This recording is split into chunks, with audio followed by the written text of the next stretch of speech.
Right, he played 8 games last season, which isn't a lot. He was taking corners, though. Wow, he only played 8 times, right? But he was in the team of the week 3 times. Wow. That's very good. 1 goal, 1.3 shots per game. It's actually pretty good for a defensive midfielder. An average of 1 key passes per game. That is good. Very accurate with his passing. Look, 87% and 92% success rate. Making a lot of tackles. Not making a lot of interceptions, actually, but the tackles is healthy. What did he do the season before? Okay. So in that season, he was in the lower division. Right, 7 goals, though. And then in the season before that... Yeah, cool. Again, taking corners. Wow, 20 games played.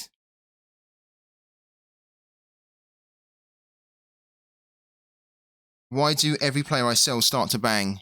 Because that is the Sorare curse. We don't love to see it. We hate to see it, but you know it's always going to happen. It always happens. It's so frustrating. I came 81st on match day 38. I guessed 1 score correct and got 424. It's a good effort, man, Bearded Legend. Juventus want to sell Paul Pogba. The problem with Paul Pogba is his attitude. Pogba, for me now, is like damaged goods. Because of the whole, you know, like what he done at Juventus before, what he done at Man United. It's damaged goods, that guy. He's messed up his career. We see that so often with players where their egos get too big. Like, look at Balotelli. The guy on the day, Balotelli was a joke of a forward, as in like he was so bloody good as a striker when he was really on it. He had so much potential as well to get even better. And he just got so caught up in being a celebrity and he forgot about actually grafting hard as a footballer that he let his ego take control, take over, and just, yeah. He thought he was better than what he was. Actually, he needed to graft harder and he needed to get to the point where he was then able to maybe boast a little bit about it, but like you still want to be a bit humble, right? These guys just let their egos get out of control. Wow, that's a big message, that. From the Real Nose. Wow. I'm going to leave that one to the chat, that one. That almost looks like a bit of a final player as well, but I'm going to leave that to chat. And then there's Zlatan, yeah. Yeah, Zlatan with the biggest ego ever, but actually was able to work really hard still to get his... to achieve the level that he should have, that he was capable of. Right, 1.9 key passer. I like this guy. Yeah, I like this guy a lot. Right. Let's have a quick look at this guy. Because he's really expensive on the market. We only want to be paying about 60p for him. I don't really like the team that he's playing for, to be honest with you. He's only got... He was a former international for the under-15s. Wow. He only got some youth caps. Got a long-term contract, though, 2024. Is there any news for him? Probably not, right? What's happened with him? Because he's been injured for a while, hasn't he? It looks like. Injury history. Can we look at this guy on Football Manager? Let's have a look at him on Football Manager.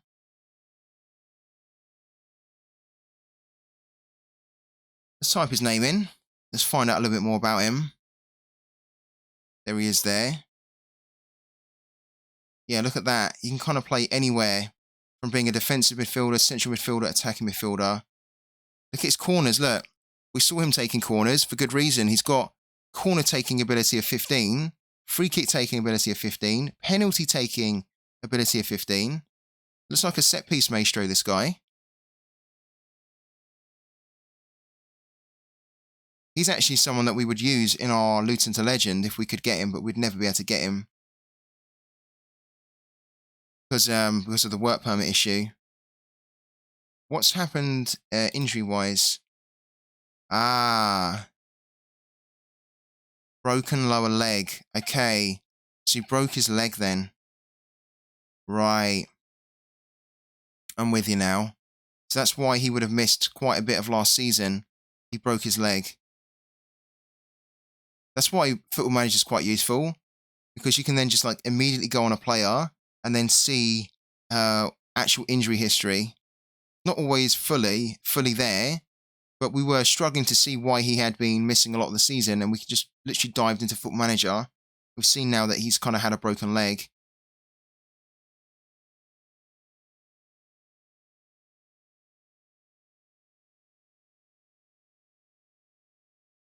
Quite like this guy though.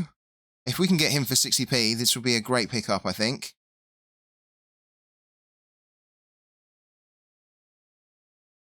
He's a bit of a technician, isn't he? As in, like, he's very good at set pieces, which is always quite good to have in a team in Sorare.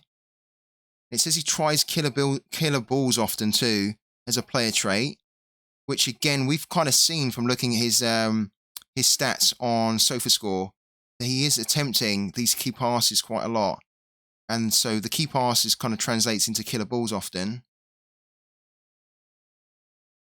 Yeah, let's see that you spend your energy in the game is really important. And I spent a lot of time yesterday explaining that we had 142 energy, which means that we can only make 14 predictions in the game week, right? And what I showed you yesterday, you guys, is that I planned out how I was going to spend my energy. So you can see here, for example, that we have these two match days, right? Match day 8 and match day 9. Why are they only at 8, right? Rather than being fully predicted. So this one here, match day 8, last week, we didn't have enough energy to predict all 4 of these games which happened on Sunday. So then I predicted only 2, because we only had enough energy to predict 2, which meant that we would still be able to compete in this league, but we would just be 2 predictions short, basically. Now, predicting 8 out of 10 is actually good enough to get you in the top 50, right? Because I'm not kidding, it's really easy to get into the top 50, which is why Pookie is just such a money maker right now. Because, you know, it's so easy to finish in the top 50%. Show me another game where you have to finish in the top 50% that's then going to give you money. I don't know another one. I really don't. I mean, it's not like that in Sorare, right? You have to finish in the top 10%, sometimes less than that. Top 50%. Now, we didn't finish this prediction fully, right? We couldn't do that. But then our energy refreshed, right?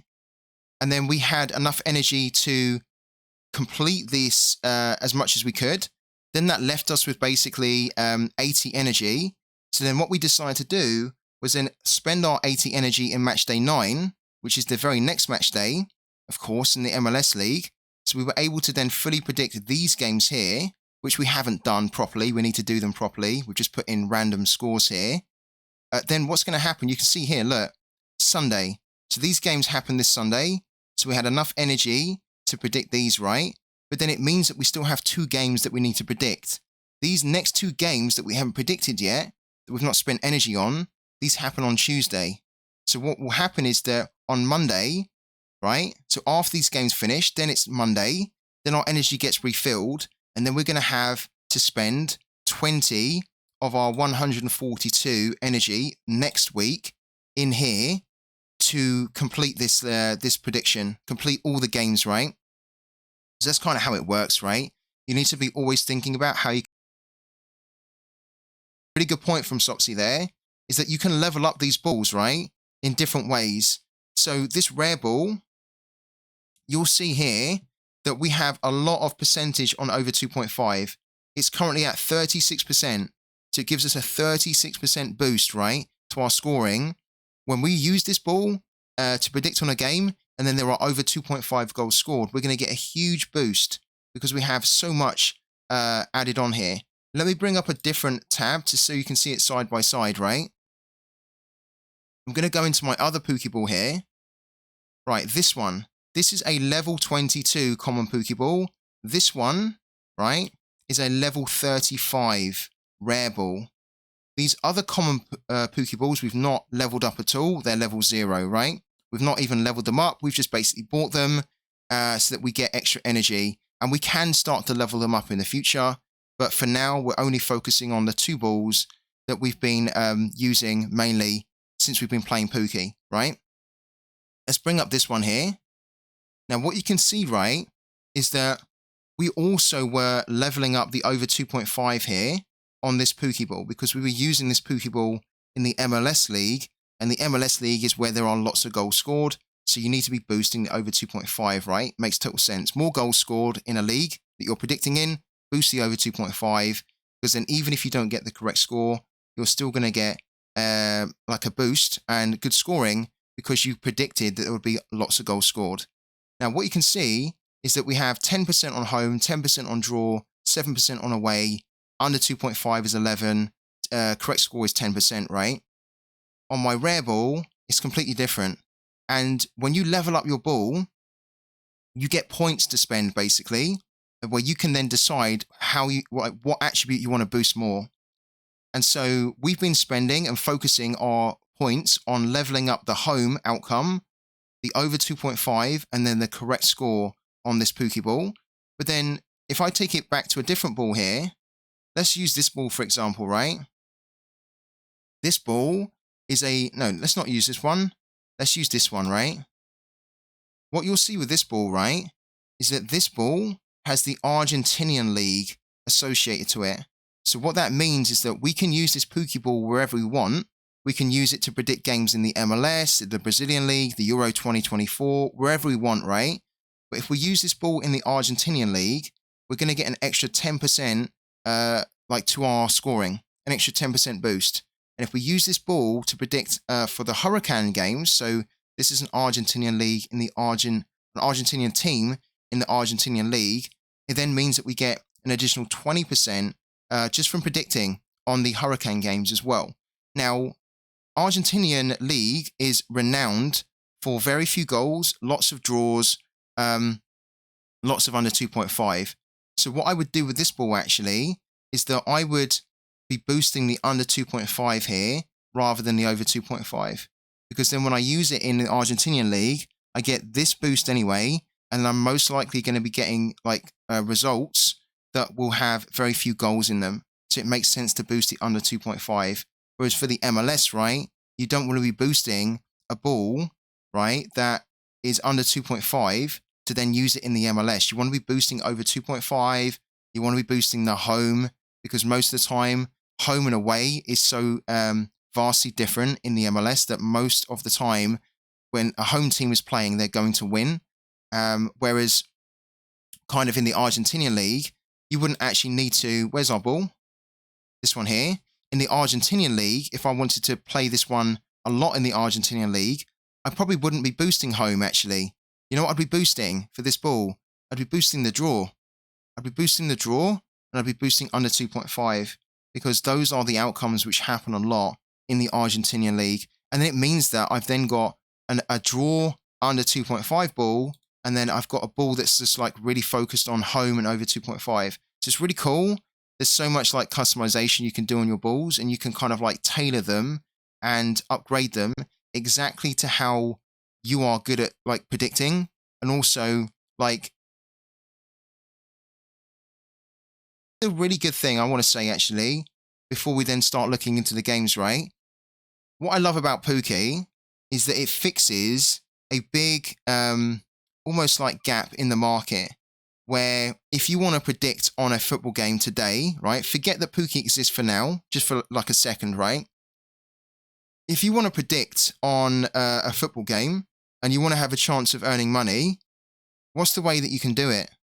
Really, the only way you can do it is to like place a bet at with a betting company, right? To say, I think that Man United will win this game. I'm going to put some money down to say they'll win. You get some odds, right? And then if you win some money back. But you're risking your money every time that you are staking, every time that you are trying to predict on a game in the traditional sense, right? Because you don't actually have anything that can yield you any rewards, right? That can yield you long-term continuous money. What I love about Pookie is that you basically invest in a Pokeball, right? And then you're not risking your money every single time you want to predict on a football game.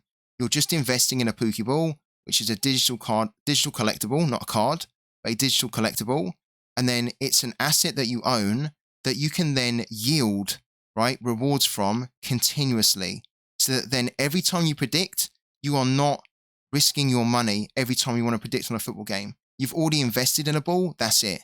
So if you've only invested in one ball and you only just wanted to invest in one ball, that's it. You just pay $22 for a common Pookie ball, and that's it. That's all you need to pay on Pookie. You don't need to spend any more. And then you can just basically play and predict every single game week on football games, and this is going to earn you cryptocurrency for the rest of your life because you have lifetime access to the Pro League. Really, really cool. It's a nice way to kind of fix that dilemma and that big kind of almost gap, that issue in the market where people want to be able to kind of play and predict and have the fun of predicting on football games, but they don't want to be doing it and then potentially risking their life savings, right? And just end up getting into debt by doing it. That's the big problem with kind of traditional betting at the moment. You have to often risk so much and you can get into that cycle of kind of like just chasing the money, right? Whereas on Pookie, you just invest in something that you own, and then you can also sell that later on if you want to, so you can get your money back for it if you want. But if you decide not to sell it and you just decide you want to use it as a means to generate further returns and rewards for you, then that's it. You invest in it, you've got it, it exists on the blockchain, so you definitely own it, and then you can just use it then to make as many predictions as you want going forward. We'll just try and see if we can actually just pick up this this card, because this is the only card that we want. I think we'll just try and wait to see if we can pick up this card at auction, to be brutally honest with you. Just seems like a lot easier, a lot better than having to engage in that. Yeah. But the thing is, though, is that they have to add it at some point.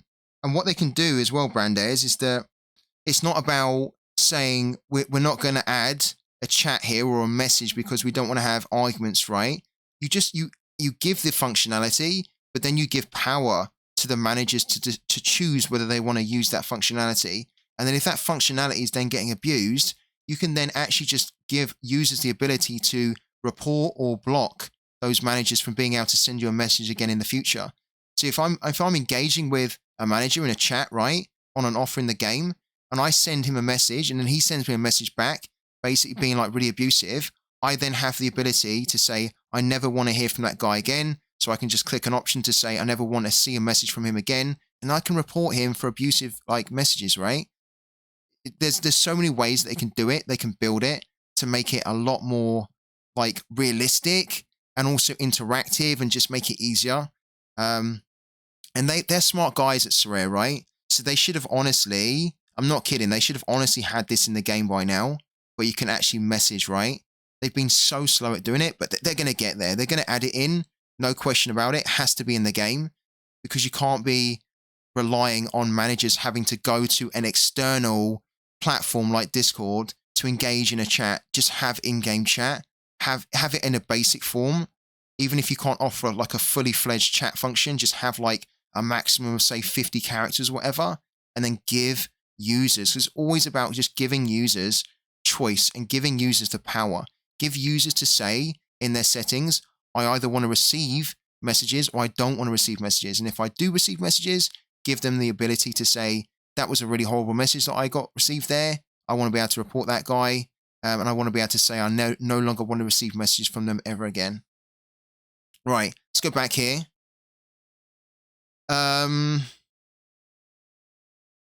Yeah, you can also do that. That's a good shout from there, Sellers.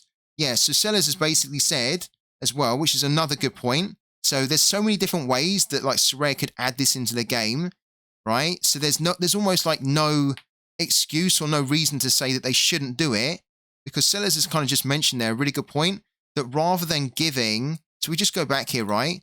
Rather than giving like users free reign about what they can say, you then just give them some pre-populated like messages, right? So for example, we just go onto here, right?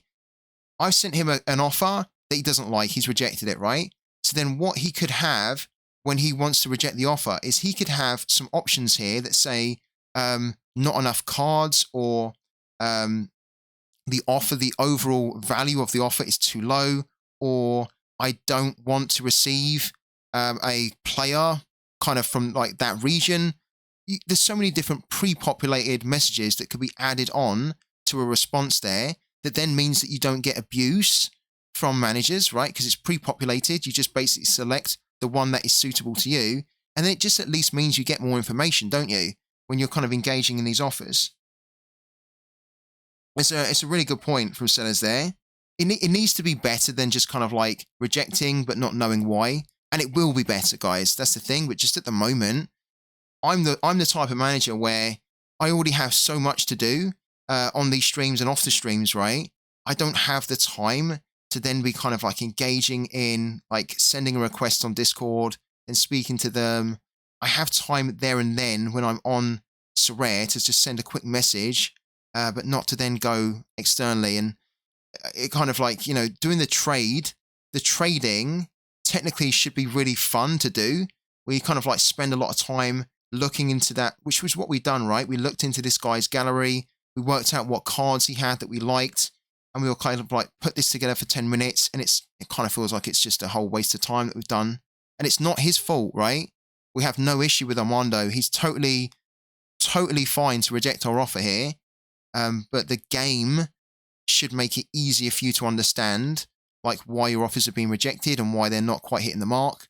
And then also just the trading environment in Sorare has always quite been not as appealing, because often when you trade cards, right, you're kind of then taking a lot of risk of, well, that card could then be uncovered the next day, as in like a player could transfer and then not be covered, and then the value goes, or like that card value could just be decreasing all the time. If you can't sell it, then you are not going to be able to realize the value. So yeah, there's loads to it, really.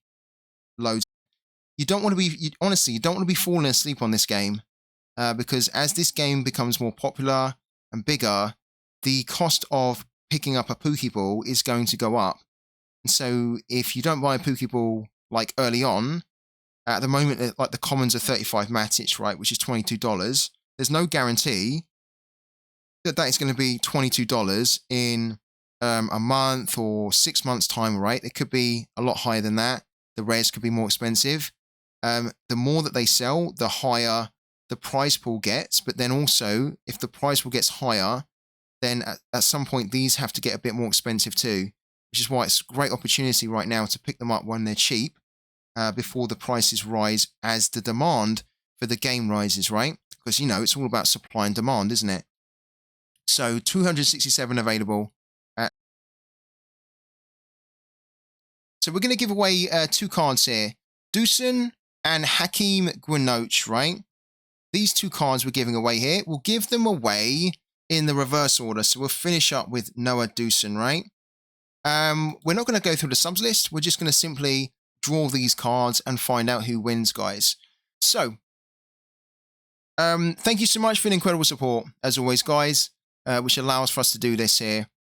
We're going to give away 2 cards here. Let's find out who the winners are. So, Gwinoch is the first card we give away here. Let's draw both of these numbers, right? Let's do it in one go. So, Gwinoch and then Dusan. Let's get some draws going here. All right.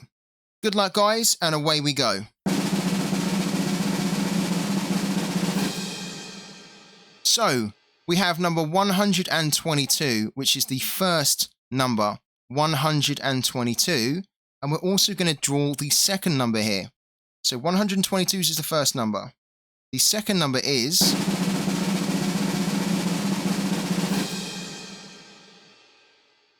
number 119.